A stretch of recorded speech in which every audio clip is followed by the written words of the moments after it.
Oke, kalau mungkin nanti kita kan tidak ada yang benar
minat kita jadi sukses. Nah itu tadi saya sebutkan jenis hambatan yang bisa terjadi itu dari diri kita sendiri. Apa tadi yang dibilang malas kan? Nah salah satunya juga ada kurang percaya diri. Terus itu yang paling utama itu rasa takut gagal. Biasa kan kita percaya diri itu salah kemampuannya kita. Tapi kayak dalam pikiran kita muncul, bisa nggak? Kayak nanti kalau saya sudah betul-betul jalan, kalau gagal gimana? Kayak misalkan dia percaya sama kemampuannya, tapi dia tidak terima dengan nanti jika kalau saya gagal bagaimana? Dia terima dengan hasil yang sudah dia perjuangkan gitu. Nah selanjutnya itu tadi ada malas. Kemungkinan besar kenapa orang susah untuk mengubah minatnya jadi sukses itu malas, rasa malas. Kayak misalkan nanti saya lakukan, nanti saya misalnya latihan ini kayak mengubah minatku, nanti saja nanti sudah yang mungkin kita jadi sukses. Terus dari faktor luar, misalkan dia kayak dari lingkungan kita, kayak dia bilang, masa sih kamu bisa jadi ini, nggak mungkin gitu ya. Jadi itu penyebab kebanyakan orang kayak merasa dia lebih ke kurang percaya diri lagi loh. Jadi dia merasa sebelumnya dia percaya diri karena penolakan dari orang luar, itu dia merasa kurang percaya diri jadinya. Terus biasa itu kritik, misalkan kamu nggak akan bisa jadi sukses dengan kamu ikuti minatmu, kayak gitu ya.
ditolak sama ini, coba cari dukungan sosial. Misalkan kita cari apa, ikut kayak ini dan perkumpulan, kayak bisa perkumpulan orang sukses gitu.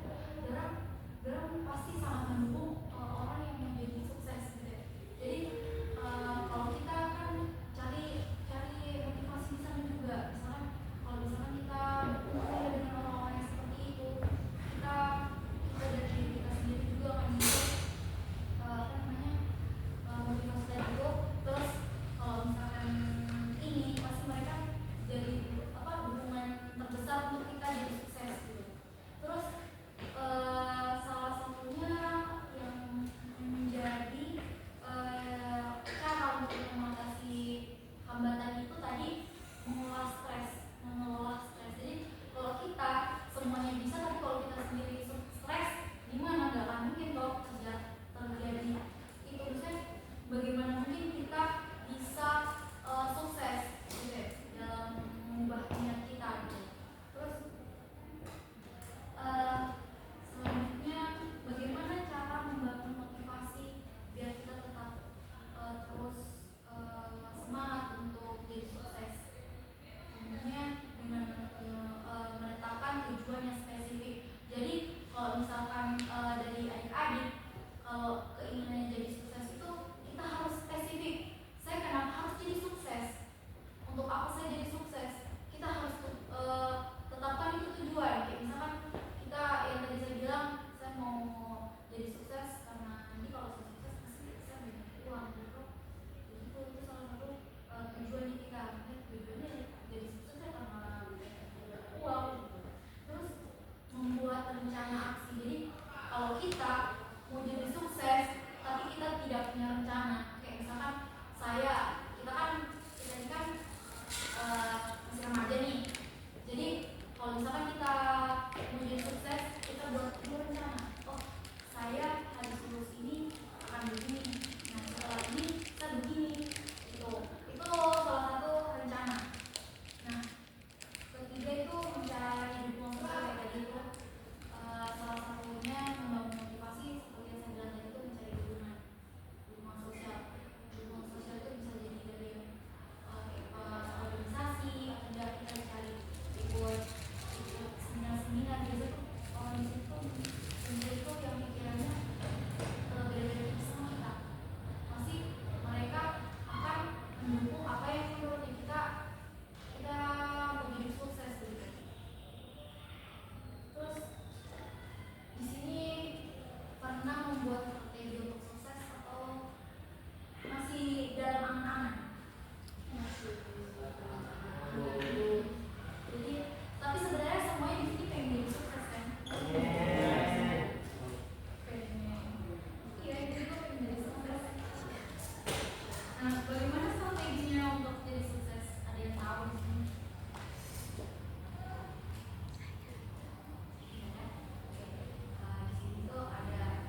tahu apa namanya, daftar-daftar bahan-bahannya saja, tapi kita tidak kembangkan keterampilan memasaknya kita gitu.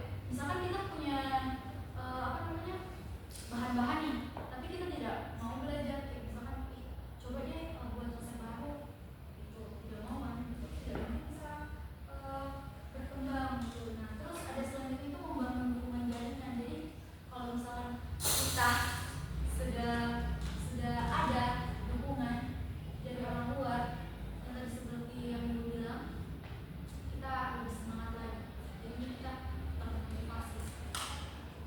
Itu saja kalau dari Ibu. Mungkin dari beberapa materi Ibu ada yang mau ditambahkan kurang jelas, atau dari strategi dari motivasi sukses ada yang mau ditambahkan kurang jelas.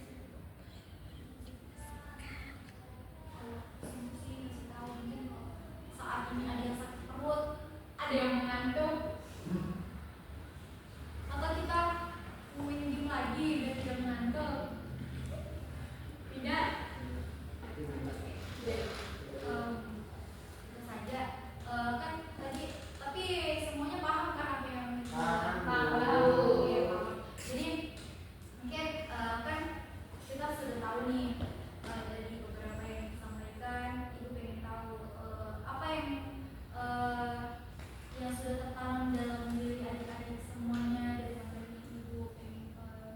Ibu pengen tahu kesimpulan yang bisa adik-adik ambil dari materi yang telah Ibu sampaikan. Mungkin dari sebelah kanan Ibu.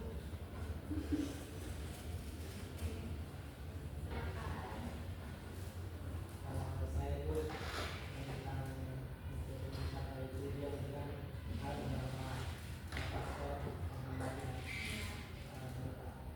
Salah satunya itu faktor kemalasan. Jadi dengan cara menanggulangi dari faktor kemalasan itu salah satunya kita tinggallah memiliki waktu yang baik, terus mulai hal baru untuk tidak bermalas-malasan. Karena untuk mencapai satu tujuan itu kalau malas itu tidak akan tercapai. Kasih selanjutnya yang dapat saya simpulkan, bagaimana cara kita agar mengatur strategi kita sukses ke depannya. Terus itu dengan mengatur langkah-langkah yang lebih tepat, kita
mungkin kita akan jadi sukses kalau kita tidak percaya dengan diri kita sendiri. Kita bisa menerima kritikan orang lain, tapi dalam hal kritik yang baik. Jangan dengarkan kritikan-kritikan yang menurutnya kita itu menurunkan kepercayaan diri kita. Jadi kalau misalkan kritik itu membangun, kenapa tidak didengar? Gitu ya.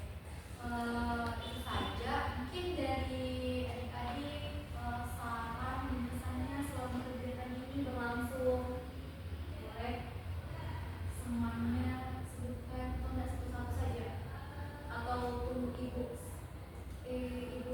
tunjuk saja untuk saran dan pesannya dulu.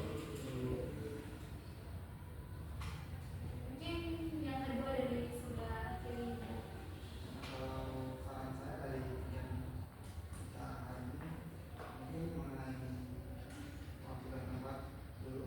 Nah, waktu itu bisa disesuaikan dengan jadwal kita di kelas. Terus tempat itu mungkin di tempat yang lebih agak dingin. Terima kasih atas sarannya. Mungkin kedua dari sebelah ibu, saran dan pesannya soal kegiatan yang berlangsung.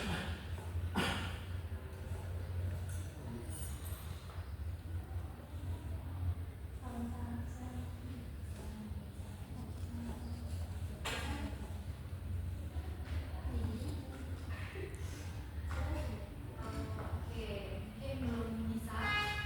Sebenarnya